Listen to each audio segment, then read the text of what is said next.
I do have a really strong deck, which is it's not CUDH. I win with Lightning Bolt. There's no way that's considered power level 5, but it does run. It does run like Windfall and Wheels in there, and I have like Intuition in there. So like it's trying to do something goofy to kill everybody with a Lightning Bolt that does 256 damage.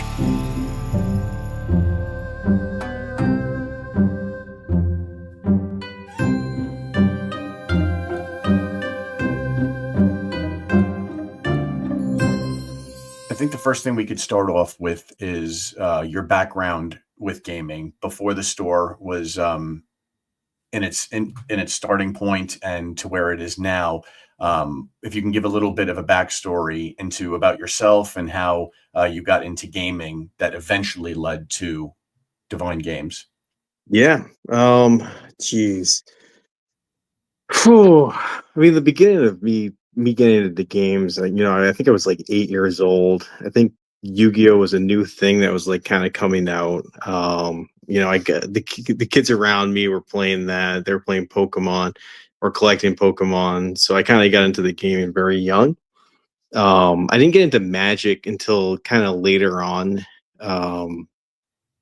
Originally, I had a cousin who played Magic, and it just wasn't my thing right off the bat. But it kind of a lot of things change over time.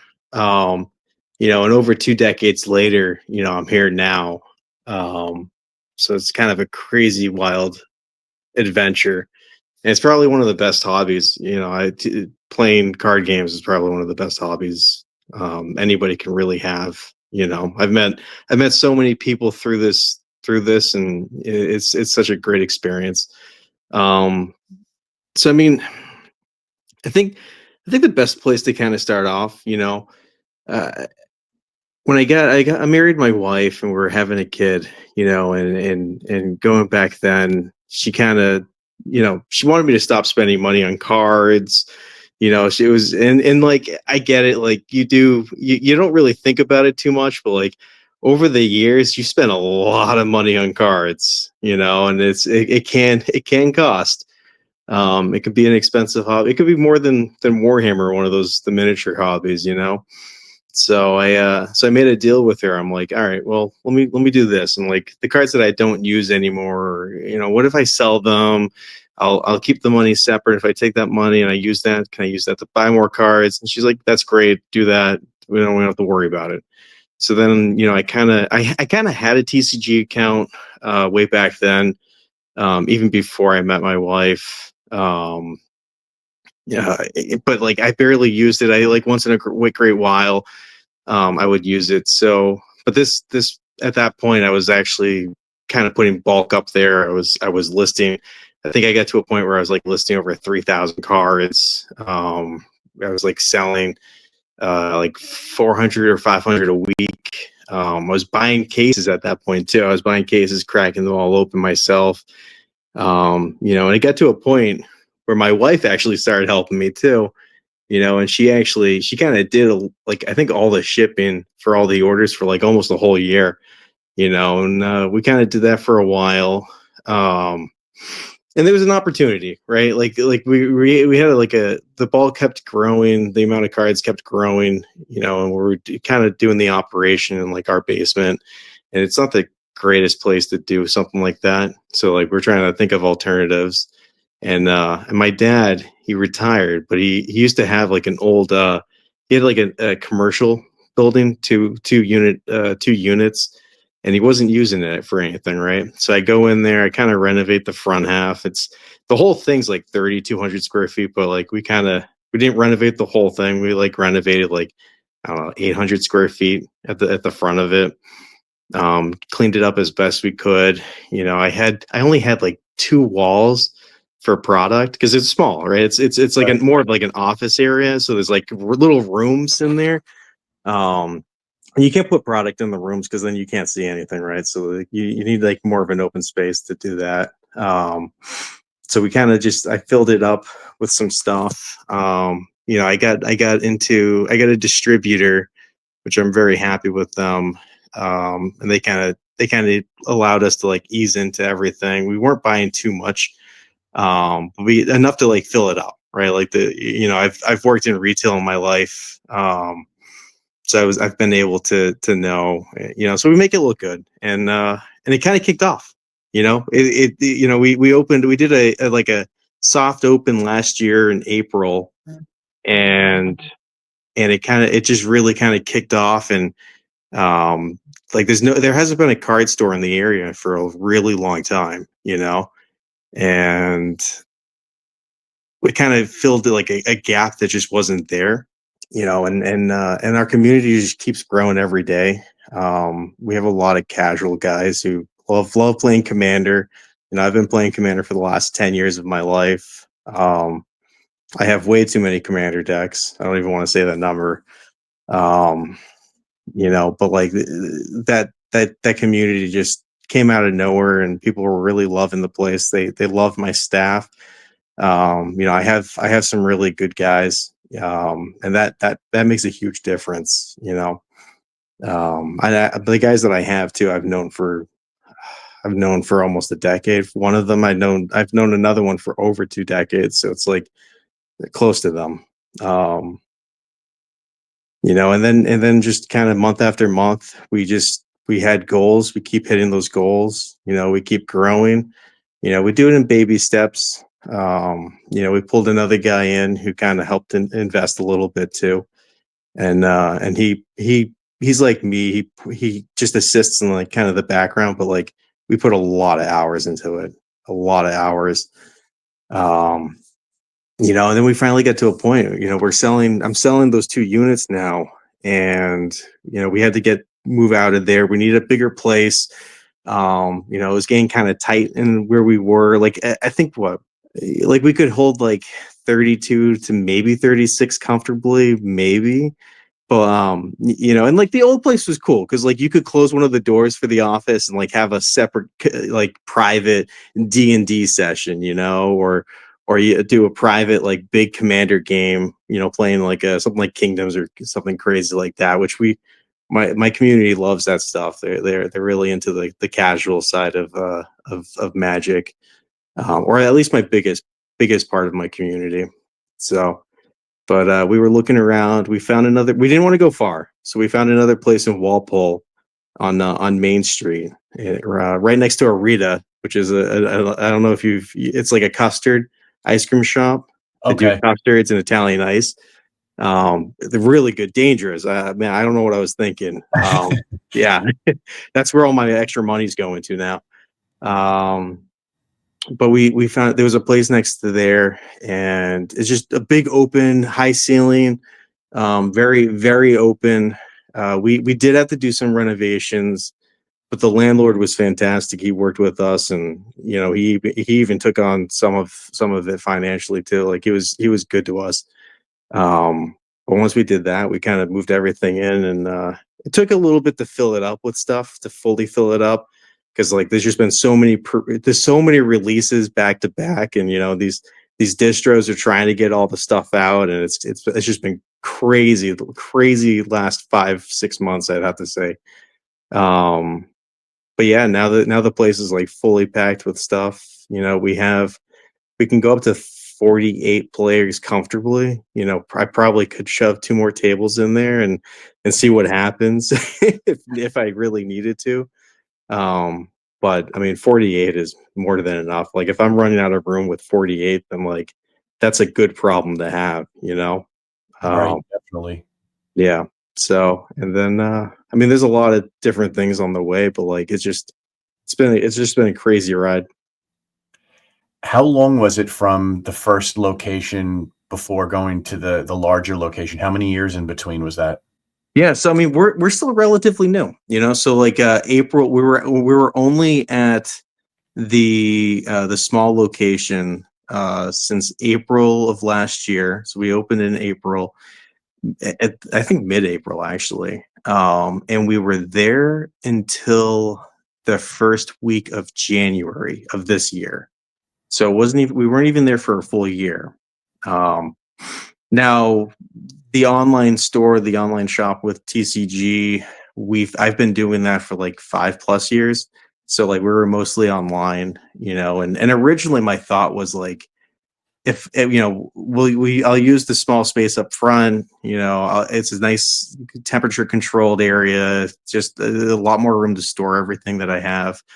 If we make a couple sales here or there, like great, no big deal. But like my intention was still to just like mostly be online to a degree, which completely did a 180 on me. Complete difference.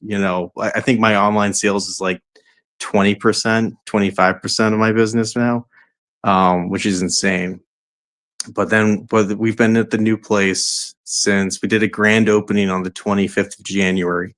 So we've been there really only for like 3 months, so like we're babies. So Do you think your dad giving you that space helped make the transition to being a oh brick yeah. and mortar store easier? Oh yeah. I mean, like that. It absolutely did. I mean, like technically I own it, but it's really his building. That's his Mhm. retirement. That's everything. He had a business there. He did vending machines and CoinMex and bill acceptors, and he would sell cold food machines. He did that for the last 40 years. Oh, So wow. like and like over the years, things kind of slowed down, and I think the last like 8 years, it's just been him. He used to have I think 12 employees at one point, but like he's just kind of really summed down. He finally like kind of realizes he doesn't need all that room. 3,200 square feet is a lot. Yeah. So he's kind of come to terms. We're building him a little shop in our garage back at the house. So that way he can tinker, because you can't do something like that and not tinker at when you're retired. You have to kind of keep going a little bit. But yeah, no, I mean, it definitely helped, because like you got to think about it, not having to pay rent over an overhead for the first whole year, being in business is huge. It's the biggest thing.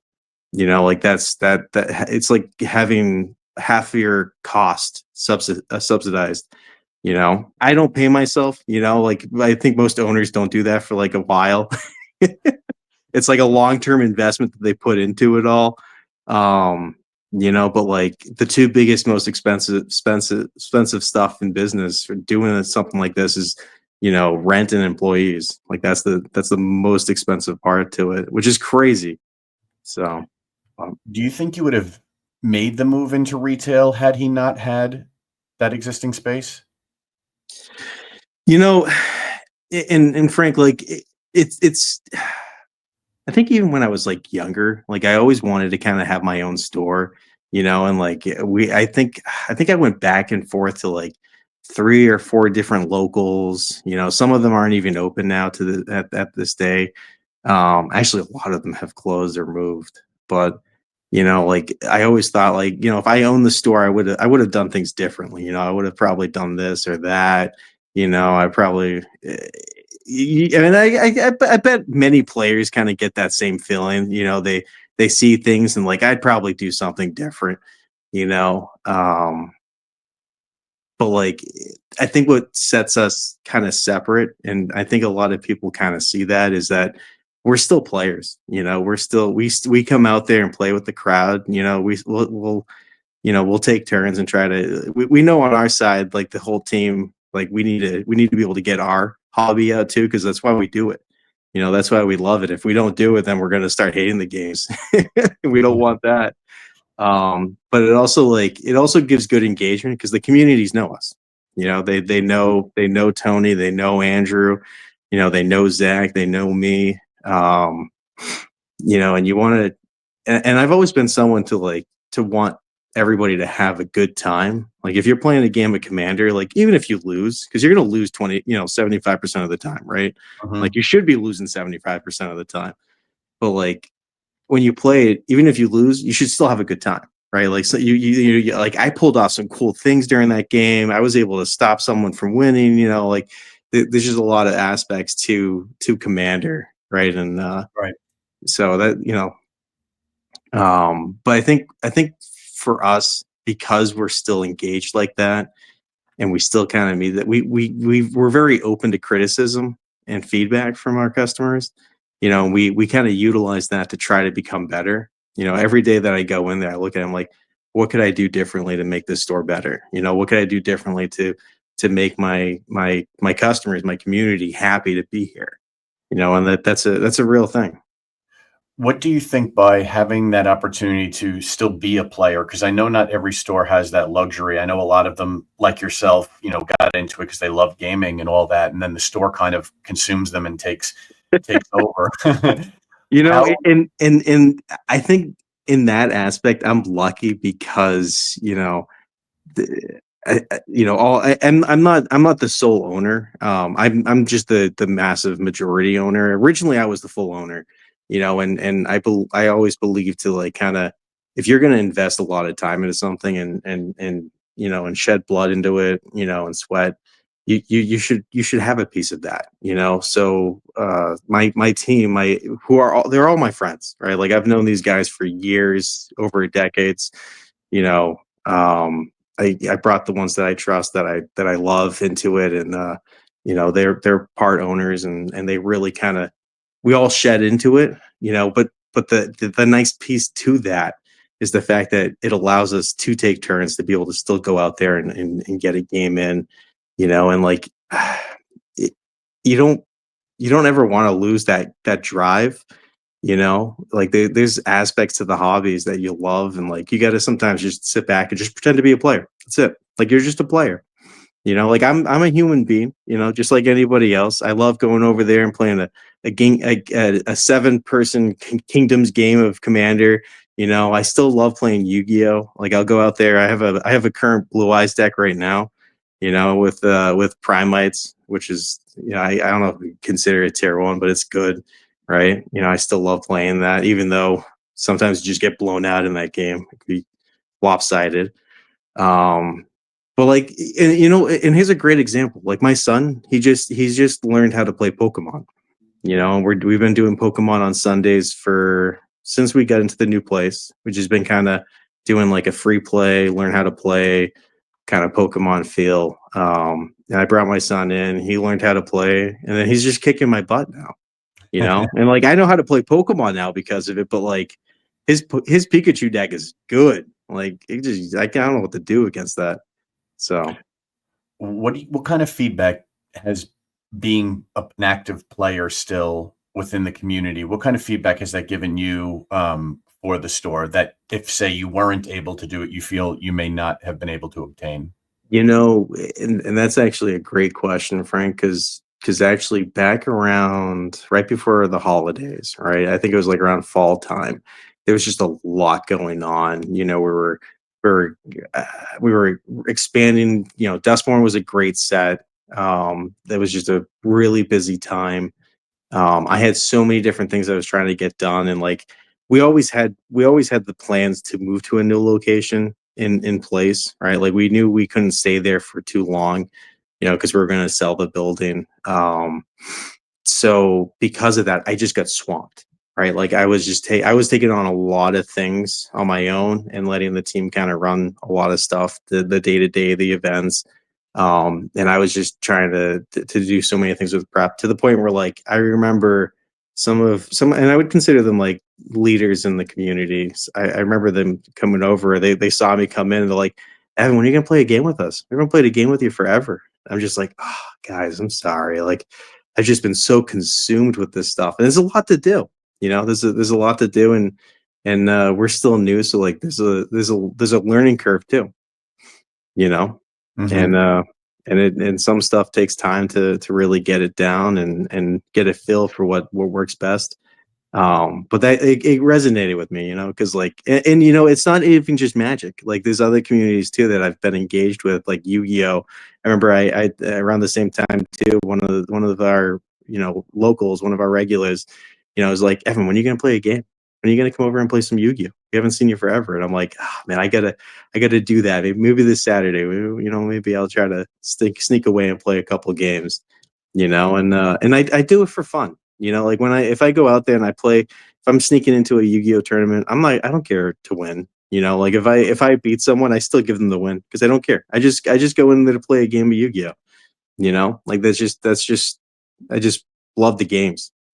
It seems like too the community has grown attached to you, like playing with you as well. That's, a very great thing from your standpoint because it brings that attachment to your area where, like you mentioned, you didn't have somewhere in your area to go to play such games.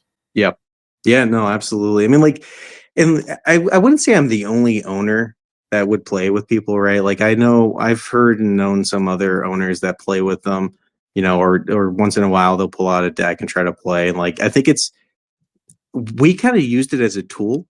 The way we kind of, and one of the reasons why we would do it is like, your new store, you might not have enough players, right? So like if one of us go out there to like kind of help fill in so there's enough players to shoot off an event, or to have a full pod for commander or whatever it is, it might be just teaching someone how to play a new game, right? And like, without that, we might not have got so many people in the community engaged with new games.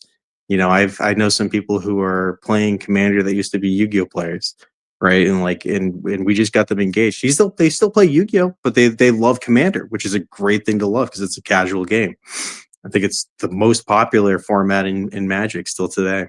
Um, but like, but I've always handled it from a point where if I'm going to go out there and play with people, I want them to have fun, right? Like I'm not going to take out a CEDH deck and sit at a table and destroy them because I have eight restricted cards. Like I'm not. I don't care to do that, right? Like I do have a really strong deck, which is it's not CEDH. I win with lightning bolt. I don't. There's no way that's considered power level 5, but it does run like windfall and wheels in there. And I have like intuition in there, so like it's trying to do something goofy to kill everybody with a lightning bolt that does 256 damage, and I shoot everybody at once. Which is hard. It's not an easy combo to pull off, but I never pull that out unless someone asks for it, right? Like if someone like they're like, hey, what's the strongest deck you got? I'm like, well, be prepared. You're not you might not like it. It plays like Storm, um, but like, and I've always kind of had that in the back of my head when I go to build a deck, right? Like who's the audience? Who am I playing with, right? Like if I need to have some decks that are maybe not pre-con level, maybe slightly higher, um, where it's still not overwhelming, but it's a good, consistent, engaging game. Because like I think there's a level of having two weak decks where you're just kind of not doing anything for 2 hours because no one can actually finish out the game, Hmm. compared to having maybe slightly higher to high tier power, right? Where like you play a game, you get a good hour in, everybody did something cool, and no one's trying to win with Thassa's Oracle or something crazy like that. I think that's a smart way to play too, to find out, like you said, know your audience and know what kind of game they're looking to play. Do you think that would almost flesh out the whole issue when it comes to power level in Commander? Yeah, and like I think it does. I've seen more and more recently with the new level scaling that they came out with. People trying to fit certain decks into where, and I think it brings a little bit more awareness into what makes a deck, high power, right? Like what makes a deck CEDH, right? And like my Storm Kest deck it's not CEDH, but it's high. It's definitely a 4, and I would say it's on the high level of a 4 because it runs many game changers, right? Like there are many things in there that can flip the game around. Might not win that turn, but like I'm not going to lose now. Versus I have some weaker decks that they're just more aggro, but they don't run really too many game changers, right? So like it's not like if I'm getting overwhelmed with board wipes, I'm probably out of the game, right? Like so like every deck's different, and like I think it's really hard to put a number and a rating on Commander, but like there is definitely a way to understand how to balance a deck, because like there are some cards that are broken in other decks, right? Like there are certain situations where that card, maybe people look at it and like that shouldn't be printed. Like Jeweled Lotus, for example. There are Yeah. some decks where it's just absolutely ridiculous to be able to get your commander out on turn one.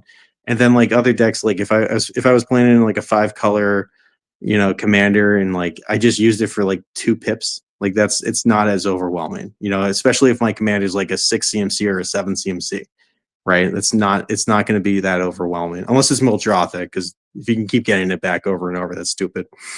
So, but that's just because I have scars from Mildrothic decks. One of my best friends used to have that, and he would just loop like oh my god, what was the other one? Jeweled Lotus was one of them. He would loop and other stuff. It's just crazy. It's like it's just so insanely good. Never started to loop Strip Mine. That'd be awful. I told him to take that out. And like, because like that's actually a great example too. Because like Strip Mine, it's a card that can be absolutely abused in certain situations. If you have something like Miltrother on the board and you're getting Strip Mine back for your normal land each turn, and you're destroying someone's land. First off, land destruction, people don't like that, right? Like it's just like it doesn't feel good, right?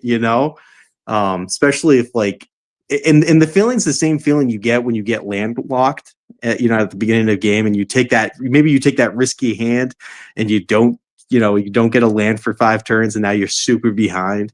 Like land destruction doesn't feel good like that, but maybe in a normal situation, Strip Mine might not be bad, right? Like in a deck where you can't recycle it, at all, and someone has like Fielded the Dead on the board. Well, Strip Mine's a perfect example to kill Fielded the Dead. I think that's a fair. That's you drop something like down to the board, then like you're that's a target. You know, but I think that's always going to be a tough debate with power levels with commander decks, and like I like the idea that how Magic is, how Wizards of the Coast is kind of coming around that to do the rating. They look at certain cards and like, what does that card do, right? In what situation does that card handle or change the game, right? And like that's really how you have to do it, because like at that point, like you're just like, it doesn't matter what your commander is, it's how your deck is being balanced, right? Like how consistent is it? What cards are making your deck consistent? If they're really high CMC, then like that's not going to be as good as a deck that has consistency cards that are cheap. Well, that's very true. And with your ability to connect with your community out there, you're in Massachusetts, is that correct? Yeah, we're in Massachusetts. Yep, Walpole, Massachusetts. Did you grow up in Massachusetts? Are you originally from there? I did. So I grew up in a town pretty close to Walpole. It's Millis. I grew up there until I was like 13, and my parents separated when I was 13, right before going into high school. My dad moved to Walpole, so I kind of lived in Walpole at that point. I went to a trade school for engineering. Surprise, surprise, right? So I went to a trade school for engineering for high school, but I lived in Walpole, and I knew a card shop in Norwood. It was like Command Zone. I remember going there. I played some Magic there. That was around the time that I kind of got back into Magic. But then I would also drive all the way to Bellingham for like another store called FNC. And like I have many fond memories of that store. I just wish it was kind of run a little bit differently. I think they missed the mark on their audience, but like we had for Yu-Gi-Oh we had like 30 plus tournaments sometimes. I mean, on a bad week it was like still 16 players. So like that was some good times, some good memories. Did any of that community that from going to those other game stores, did you get to know people in those communities there that eventually followed you to your store once they heard about you opening Yeah, up your? yeah. I mean, I'm in many different group chats with some of the guys, and some of them have moved kind of far away, so they might not come over as much. Right. But like there's still a massive group of guys from back then too that we still know, and some of them are working with me. Oh wow, that's very So cool. um, but it was good times, and And yeah, I think me growing up in Walpole, it's very helpful because I know the area very well. Of I know a course. lot of, the little nuances. So it helps me kind of resonate with people in the community. I love Walpole. I don't have a house there. I don't live in Walpole, but anymore. But it's still a great town. You know, I still have fond memories there. What was your biggest learning experience once you went to because you had the store given to you that your father had owned Yeah. and owns? What was the biggest learning experience once you went into your own place? Now you have to pay rent. What has been the biggest learning experience through this short period of time that you've had the store? Yeah. I mean, the point before we even got there, I put a business model together and everything. So like I have Excel sheets that you wouldn't even want to see them, how crazy they are. But it's just a way that we kind of were able to match and budget and kind of figure out what can we afford, what could we do. And if we're gonna do that, what's the minimum line, right? Like there needs to be a minimum line where we can buy product each week. We can keep the lights on. We can pay rent. We can pay the employees. And we've been above that. We've been doing really good, and it's been growing. Some of the challenges in the new store. Actually, you know what? I got a good one for you, Frank. This weekend's been crazy, right? We did Tar Care pre-release just came out, and we do a lot of things ourselves. Um, well, back at the beginning, I guess one of our stud finders wasn't working properly, so we had a wall of Dragon Shield sleeves um, that we thought was in a stud, and it wasn't. And during the weekend, it actually came crashing down on me when I was running one of the pre-release events. So we just Oh had no. this. We just had like, and like this wall with dragon shields, it has like almost every color of dragon shields, and 12 of them deep. So I just had this whole thing just come crashing down on me, It's destroyed my rough. laptop. But it's just one of those learning things where like after that we went back and we checked everything, right? Like like that's something that we don't want to ever see that happen again. But it's just one of those learning curves, that you kind of you run into, and it happens all the time, right? Like I in my history, I used to manage a GameStop over 12 years ago. Actually was a GM for McDonald's for a little bit. I even kind of helped manage a Dunkin' Donuts at one point, and then from there I worked in banking. Um, in 3 years I became a branch manager, and then from there I was a branch manager for Citizens Bank for was it 7? I think it was like 6 or 7 years, and then I worked at JP Morgan for 2. So just very kind of used to being able to run a place. I know the overhead. Um, so like I've always kind of done things myself too with that. And it's just it's slightly different, but a lot of it's got the same problem solving that you run into. Right. And you just have to kind of learn how to adapt to the situations, to overcome them. And we do. We overcome it. We learn from our mistakes. Sometimes they can be costly. Other times we might have just missed it by an inch of our teeth. It seems like a um, lot of your past experiences, like your past jobs, helped you tremendously, like knowing how to run a retail store and just a business in yeah, general because of the yeah, previous experiences you've had. yeah. I mean, I would absolutely say so. I mean, but the short experience I had at GameStop, because I was there for I think like 2 years. You really kind of understand a retail model, and there's things that they do I don't agree with, right? There's certain things that I do agree with, right? There's certain things that I think is a pretty good format. And I've definitely taken some things I've learned from there and just made them better, right? I always have to ask myself, like, if I was a customer, what would I want, right? Like, what would I want to see?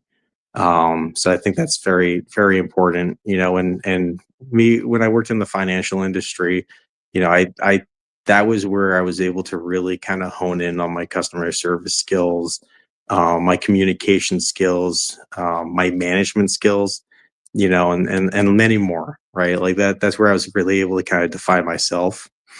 And I actually still have a day job today. So like as crazy as might sound, like I still work, 40 hours at a day job. And then I also help run the store too. So Wow. there's some weeks where, and that's the crazy thing. Like we're like back in like the fall when I was doing so much prep for the move. Like I think there were weeks where I was working like 110 hours. My wife wasn't even seeing me, right? Like I would work from 8 to sometime around like 4, and then after there I would come home, change really quick, say hi to my wife, and I would leave, and I wouldn't be home until like 11:30. So it was stressful at some points, I bet. and my team knew that at some point I would need to back up a little bit, Right. so that way I wouldn't burn myself out. And I'm able to do that now, right? Like I have a store manager who's running it.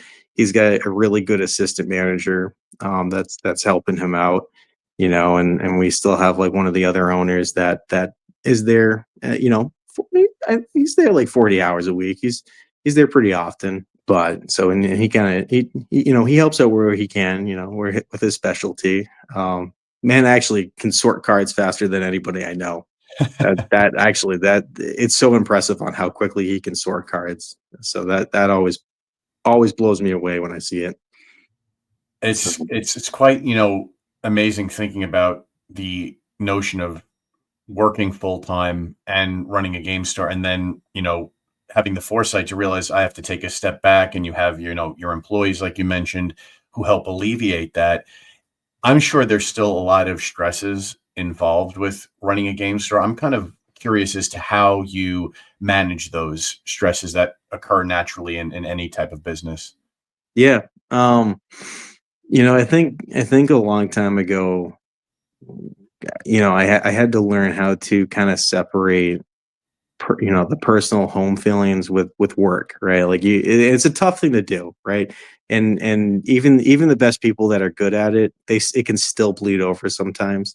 But it was one of those things where I kind of learned a long time ago how to separate it, and be doing so at this point. Like I feel like I have three lives. I feel like I'm three different people sometimes. Where when I'm working in my treasury job, I'm one person, and then when I clock out there, I come home and I'm dad. I'm a husband, right? Like I'm that guy. And then when I'm at the shop, I'm that card shop owner.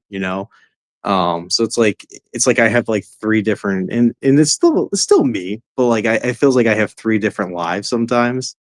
But maybe it's just because I really try to engage myself in what it is, and like if I'm there, like that's my focus, right? Like that is I am in card owner shop mode, and that's what I'm focusing on, or if I'm at work, I am the treasury cash manager. That is my job. That is what I'm focused in, right? um so I try my best not to let any of them bleed over. Sometimes they do, right? Like stuff happens, you have to handle a situation. But you can try your hardest to just, you got to try to keep it as separate as you can. We're going to take a quick break from this podcast to talk about our sponsor, Cardboard Shuffle. Cardboard Shuffle was our 10th podcast interview here at the Match Slip with store owner Mark. Mark has expanded his brand and has produced his own card sleeves called Shuffle Shields. Shuffle Shields come in packs of 100 premium matte card sleeves for standard size trading cards. They contain no PVC and are acid-free. I have 17 packs of Shuffle Shields card sleeves to give away to listeners of the podcast, and to receive your free pack of Shuffle Shields, you'll need to send a screenshot that you're following Cardboard Shuffle on Facebook to frank@thematchslip.com. What are some of like the hidden difficulties with running a game store that somebody might not know about? uh so and like I'm very happy with my distribution, but the distribution can be tough sometimes, right? What we get allocated can be tough sometimes. And when you're a small, newer store, you're probably going to get allocated a lot less than someone who's been around the block, for a long time. Some of these stores that have been around for really a long time and they're surviving, they have higher capital than we have, right? So they can go out and they can pre-order, 1,000 prismatic evolution ETBs, right? And I might try to pre-order 40 or 50 of them, but they're going to give more to the bigger pre-order, right? They're going to give more to the big guy, and I might get 6 if I'm lucky, and those things can be really tough because I can't run a business if I don't have product on the shelves. I need product on the shelves to keep things going. You need to keep it fresh and you need to keep it interesting. So those can be trying to do that and trying to get what the products you need can be probably really frustrating sometimes. And I really always want to service my community. So I'm always trying to figure out the best way to do that. And Pokemon recently, in the last 6 months, we've had to deal with fighting scalpers. We've had to find the balance of, now we didn't get the 50 ETBs that we needed, right? How do we try to be fair with our community, and sell at a reasonable price, and still also be able to make money, and with the lack of product, right? And it's a tough thing. And then sometimes we have to buy it at a premium. Some of the distributions we have to buy at a premium, and that can be tough. There's some products out there like One Piece. You can only go through 2 distributors in the country right now, and it's tough. Like we pre-ordered, I think back in June, we pre-ordered OP10, which didn't come out until March. So we're like 9 months ahead, and we had to pre-order OP10. I couldn't pre-order OP9 or OP8. So like, and I wasn't able to get the product from them, until March. March was the first time we finally got One Piece product in, and directly from the distributor. Because otherwise, like, I have to find like back channels to get the product, but I have to try to find it cheap enough where I can sell it at a reasonable price still, and Yeah. still make a little bit, right? Hmm. Um, and sometimes I, back at the early days, I would buy certain product for way higher than I would want to, and I would be selling it and making less than what my bottom line is. But I did that sometimes to be able to have product on the shelves, right? Like to get certified with a lot of these companies, you have to have full product on the shelves. You have to, it has to look good. It has to look full. And sometimes in the earlier days, that can be tough, right? Unless Hmm. you're dropping a big amount of capital into it. But we eased into it. So those can be frustrating. Um, sometimes when you have a plan put in place and you have to readjust that plan, that can be frustrating too, because you kind of wanted something really in one way, and sometimes it works out for the better. Sometimes it works out for the better. um but yeah, I think those are some painful points. How do you determine the bottom line while still, like you mentioned, keeping the community happy and, not overspending on your side? Because it's like, seems like to be a really thin line to balance all of those things all in one. So I'm Yeah. curious, like you mentioned, if you're really deep into running a game store and you survive the ups and downs, like any mom and pop shop has to go Hmm. through. So you get through that level, but you're in the early stages. So, and you're clearly navigating it well, but I'm sure it's not always, everything's Yeah. coming up roses. There are the, Yeah. difficulties involved with that. So with those 3 points, making the community happy, maintaining Yeah. your bottom line, knowing what that bottom line is, how do you, circumvent all that? Yeah. I mean, we I think education with my team, and one of the big things that, especially in the early days, like I kind of just managed the prices myself, right? My team would check with me first. And I had a certain percentage of the margin that we can do, right? Like, what's the bare minimum? If it's less than that, we have to sell the product higher than someone else, right?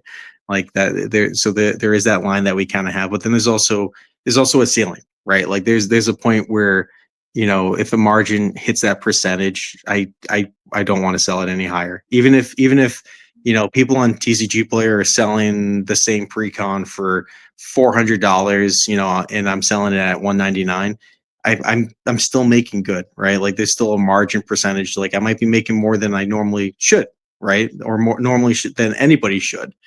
Um, but it is ethics, right? Like there's a big point in ethics with that, and I've always had that imprinted in me. When I worked in the financial industry, like that was a very big part where, I had high ethics. I thought it was very important to be very transparent, and we try to do that, right? Like we try to be very transparent. When with some of the Pokemon stuff, I even said like, hey, this is what I bought it for. I'm trying to be as transparent as possible. Like this is what we bought it for. This is what we're selling it for, and this is why. You know, and some people got up in arms, right? Some people understood, but my motto, my belief is we need to be as transparent, and it's not just me, right? Like any card store owner, any small mom and pops, hobby store, like we need to be as transparent as possible, because that's one thing we kind of have over these big corporations, with Walmart and Target. We get to be personal. Like you come to my store, me, Tony, Andrew, Zach, all these guys, but there's going to be a level of trust too. And I'll give you an example. A store, I'm not going to say the name of it, but there was a store that's no longer open. And I think they closed a long time ago, but I went in there and I'm like, hey, I'm getting back into Magic. I'm like, what's a good deck? What's a good format to play right now? And they helped me out with a deck. I think I dropped like $150 into a deck, and I found out the deck rotated out of standard 3 months later. And it was never said to me. No one ever gave me the warning with it, and it was just it's always stuck with me with a bad taste in the back of my mouth, because I just thought I just thought it was dishonest, right? Like I didn't think it would, like if they warned me about it, they, especially with the fact that I'm like, hey, I'm getting back into the game. I haven't been in the game for years. So that kind of stuck with me. And like, I think those moments are important to be transparent, right? Like if someone's asking like, hey, what's a good format to get into, and if I was to recommend standard or pioneer, whatever it is, myself or whoever is doing it needs to be able to explain that properly to them, make sure that we're educating the customer as well as being transparent with certain like cons to it. Right. And I lead that by example, and I think it kind of bleeds over into my team, and just with anything with management, like it always bleeds down, right? Like if I'm in a bad mood, it's going to be a bad mood to everybody else, right? If I'm in a good mood, sometimes it shines all over, and someone who wasn't doing good is in a better mood. So, so it's the same thing with, if my team sees that I'm very high in ethics, that I believe, in some of these principles, and I live it, they're going to do it too. And they do a very good job to be me when I'm not there. So, and I think that it plays big into why the community is so, attached to you in terms of, wanting to play, that they want to play games with you because they know your ethics. And I think that's a great thing that you are not just saying to be transparent, but the examples that you provided saying, I paid this much for it. This is how much I would make, because a lot of people will throw the transparency word around, but I like that you put it into practice and show those things. It shows your character as well, which, I really admire that you do that.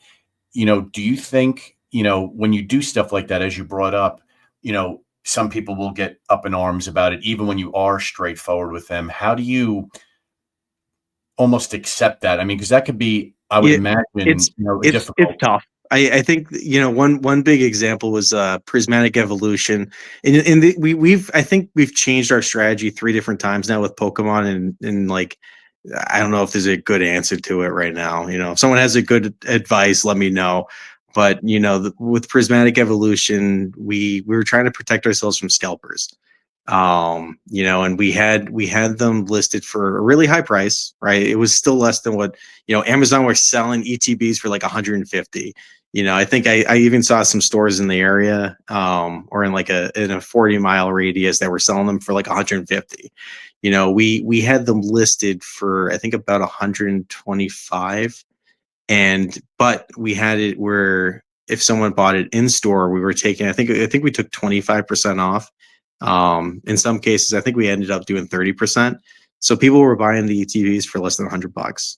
And that was our way to try to fight online scalpers. The next time we just didn't made it available online because we didn't want to have to fight that. We just wanted to, come into the store, pick it up. We did that with the 151s, and that did work a lot a lot better. We didn't get as really any backlash on that, but the prismatic evolutions, like I tried engaging the Pokemon community in New England, and we got backlash. People were like, "Oh, you guys are scalpers," and like, I think we're trying to be pretty fair. We're a store and we only got 60 TVs. So, like we're not a Walmart. We don't get thousands and thousands of them and spread them out to many different stores. So that one, and it hurts, right? Like I take it personally, right? Like I believe in my store. I believe in what we're doing, and I very much love to hear feedback. So it does hurt me when someone's upset, and it's in a situation where like I can't really do much, and like I think there's a store, was it all in cards. He's down in Texas. He's a TCG Direct store like we are. And I think he explained it perfectly in one of his videos with Pokemon. And it's like, listen, we're trying to run events too with Pokemon. We need to have product on the shelves. We need to have product to be able to use to run those events. So if we put everything at MSRP, we'll be sold out tomorrow and we'll have empty shelves. And it's like, we can't survive like that. Right. And we can't, and it's also not like, well, buy more products. Like we can't just buy more product, like the distribution. I think there was at one point where, one distributor was selling Surgeon Spock boxes at 190. That's the price we should be selling them. That's right. MSRP, so like we're buying at MSRP from a distributor. Like that's insane. That's so crazy. And it's like, some people don't realize that, and I get it, and I think the whole scalper thing is an awful piece, and this, but that's where I kind of engage my team to understand like what's that high ceiling for a margin that we should never go over, right? Like there's there's a percentage that just it should never be below 25% for a margin, and the margin should never get as high as like 60. And like Pokemon was getting close. Pokemon was getting up there. But and some products like you expect them to be on the higher side where others are just not going to be. But some of them are required. You have to have them in your store. So, what's something you feel that's working out really well right now? Either it could be something, unanticipated or something that you intentionally planned. Yeah. I mean, we actually got lucky recently. So in our new store, I've always wanted to get new chairs. Like, back when we first started, I was kind of trying to scrap things together here and there. And like, I was being very conservative with the capital we had. I didn't want to like over budget things because I really didn't want to run out. And sometimes with these pre-releases, they can be heavy swings on your capital. So I got affordable chairs. They might not be the most comfortable chairs, but I had affordable chairs, and we kind of grew the amount that we have. So I have a lot of those. But recently I was able to get a good deal on these really nice. They're like office chairs, and I got a really good deal on them. They actually were under the budget price that I had originally put aside for at some point to buy chairs in the future. So we executed, and our lovely Tony probably put 80% of them together. I think I came into the store once and he was like on the ground, just like traumatized about putting chairs together. That man was a trooper. So, and I think he put like 38 chairs together or something crazy like that. It was, and I put a couple together myself. They take time. They're tedious. So I think that was a big win for us because, once we put all those together, the community loves them, and like they like, and that's one of the things I remember as a player. I remember going to one store, and their chairs were really good, and it was comfortable, right? Like if you're gonna go to a store and you're gonna spend 8 hours in that store, I want my my tush to be happy, right? Like I don't want to be sitting on plastic and get numb, right? So I always thought that was an important piece to make sure people are happy in the store and they're having a good experience, because some of these guys can only go out once a week if they're lucky, and you want them to have a good experience. Like that's why we do it. That's why it's so important. Um, Absolutely. so the community loves the chairs. I love the chairs. So I'm very happy with them. So That's great to hear. And, and speaking of, things going well, I've been hearing throughout some other stores, that the most recent pre-release with Tarkir, that has been very Well, successful for a lot of stores. And I was curious how it's been on your side too. and that's one of the things too. Like it takes some time to learn what to pre-order, how much to pre-order, and we have our equation. We used to buy like 120 kits, and that's perfect. That gets us. We still usually have leftover kits at the end of the weekend. And for the first time, I think we were like 2 weeks out, and we just saw a very high increase in pre-orders for kits over the weekend, to an alarming rate where I started to seek out and try to find more kits. I'm like, I need to get another 30, maybe 45 kits for the weekend, and I couldn't get them. They were sold out. And my distro is like one of the first times that they've ever seen it where they were fully sold out of kits. Somehow we survived. Somehow we made it through. We came. Jeskai is not that popular, so we have our last pre-release tonight at the store, and I think we have like 8 Jeskai pre-release kits left, and maybe a couple Abzin, maybe a couple Temer, but it's mostly a Jeskai pre-release tonight. What do you But think is the reason it was such a successful set and such a yeah. great turnout? Yeah, it was great. Friday night we had 30 players. Saturday at 1 p.m. we had 30 players. Friday night we had 14 players, but we had like 16 commander players, and a lot of them have already done 2 events. So it's like, okay, we still have like 30 Magic players in the store right now. So the place is it's been packed all weekend. Sunday we had 21 players. I think we were supposed to have 22, but one of them was sick and had to leave. So it's been great. I think tonight's the smallest pre-release. I'm not 100% sure how many, and I don't think it starts till 6. So I'll find out how it goes. My team will let me know. Is there Um, something about this set you think that has oh, hit it's better great. than others? Dragons, who doesn't love dragons, and actually, I think another piece to it is Tarkir, right? Like that I think that brings back some memories for some players, some long-term players, and they remember some of the older sets with Tarkir, and it's nostalgic, and I think they did a really good job. I think having the clans and having the dragons separated like that, it really adds a cool twist. Right, I don't think we've seen them do that in a long time.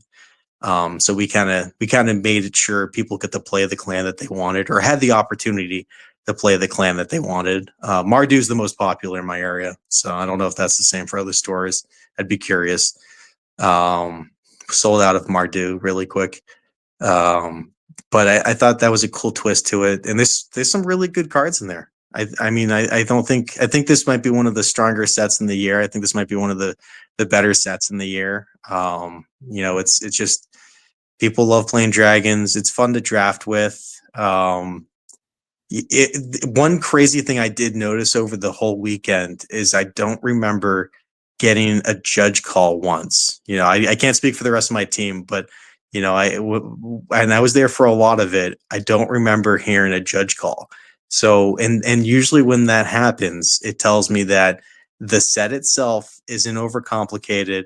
It does a good job explaining what the keywords on those cards do, and it's pretty straightforward.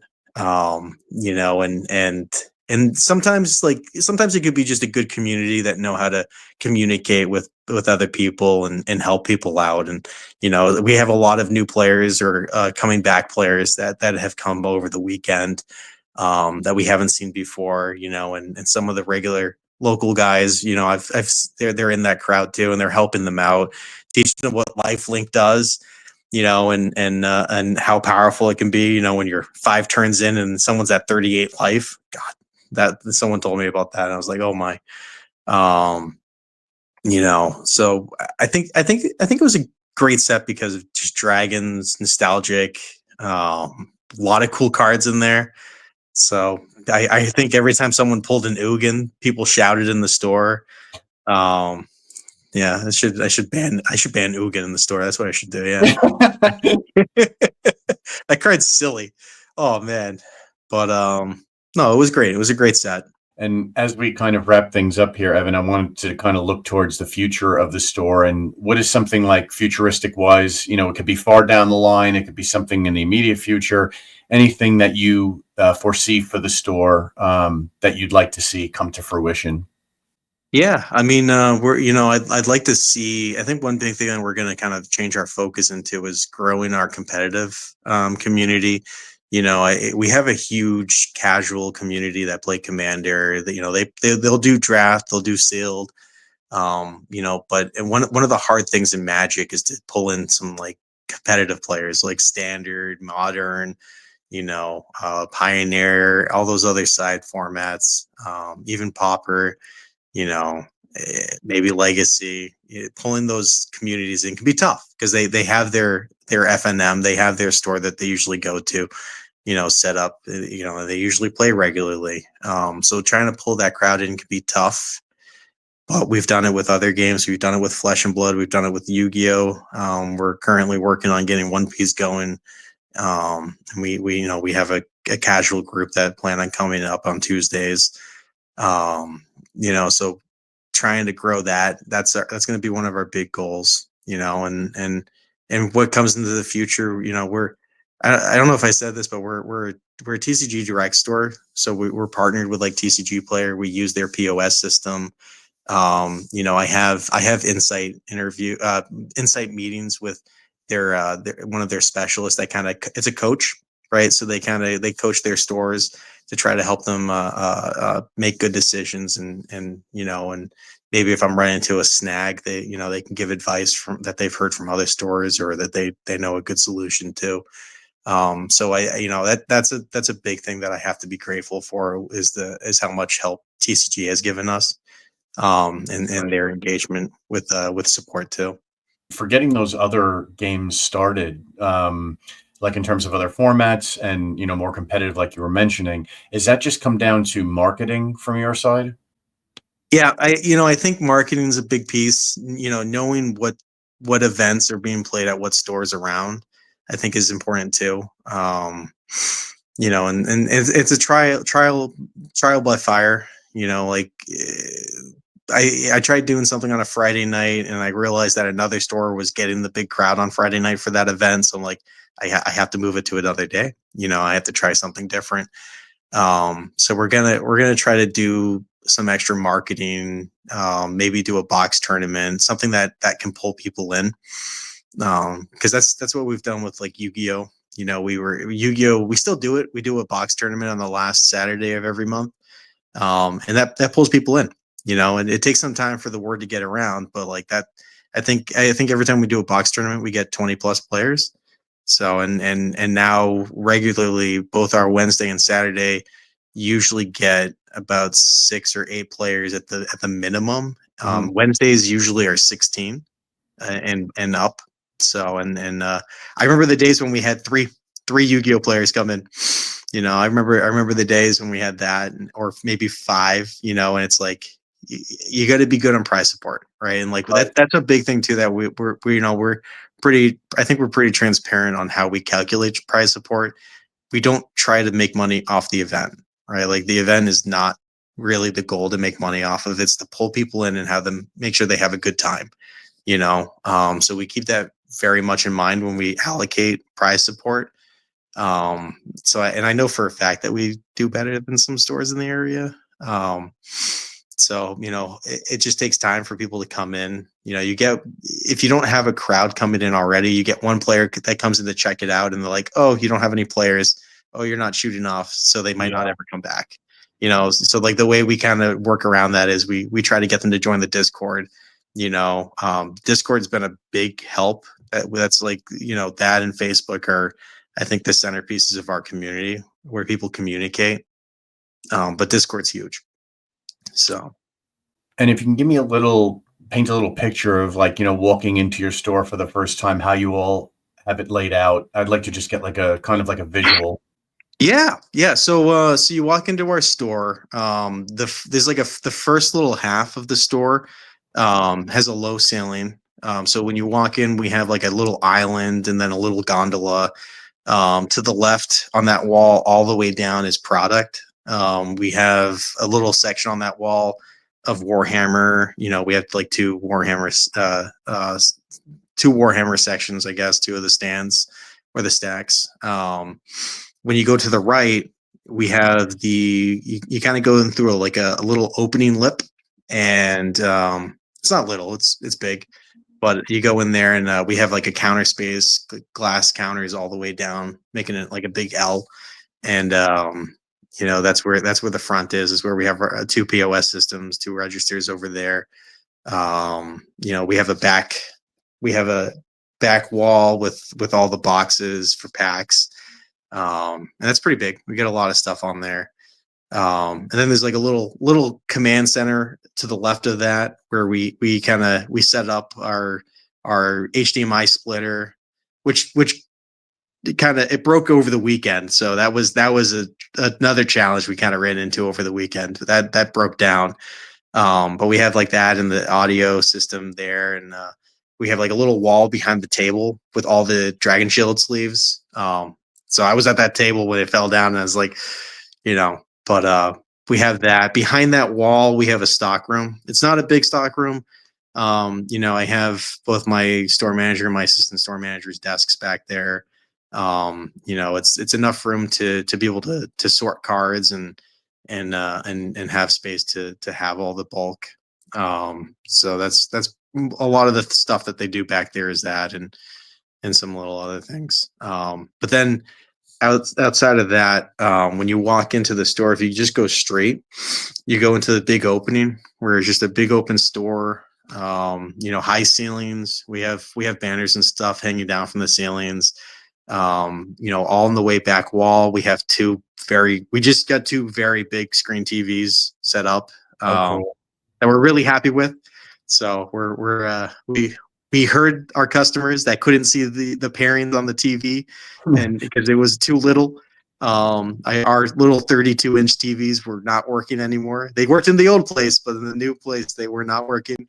So we got I think they're 60 or 55. So they're big. So people can see. Now we have like five TVs. So we had that set up, and we just have tables after tables. We have like 3 rows going down. Over to all the way to the back right corner, we have like a snack section. I have a 5 tray fridge, commercial fridge over there. So we have a bunch of different drink selections. And then to the right of that, we have a bunch of different candy, some snacks, some healthier snacks, because we got requests for some healthier snacks. So we have a couple things there. And then to the right of that, we have like a chip wall where there's just a bunch of different chips and, some Cape Cod chips, because, we have to have that. Those are popular. And some cookies. So we got that. And then we just have 2 bathrooms in the back. There's a little opening in the back, and that was one big thing when we came to the new place, and this place kind of sold me on it. Was we have 2 ADA bathrooms, 2 ADA approved bathrooms now, where the old one we had like one small bathroom that I wouldn't say it would comply to that. So now we have some pretty good sized bathrooms, and they're pretty set up. So Well, Evan, I appreciate you taking the time to do this. Is there anywhere you'd like to have people who are wanting to know more about the store where they could check you guys out? Yeah, you can check us out on our website. We have links for our Discord, Facebook, Instagram, everything. You can get us at Divine Games. That's DIVINEGAMEZ. So not an S, a Z.com. So you can check us out over there. I think we have a pretty decent, robust website, and you can click one of the links on the front page. It'll show you. You'll see a little Discord icon or a little Facebook icon, and you can catch us there. And we post everything on Instagram that comes over to Facebook. I think that's how my store manager set it up. But he's the tech whiz, so he does all that. I just say what to say, Right, exactly. Cool. Awesome. Well, thank you, Evan. Thanks for taking the time Thank to do you, Frank. I appreciate it. Yeah, this has been great. Thank you.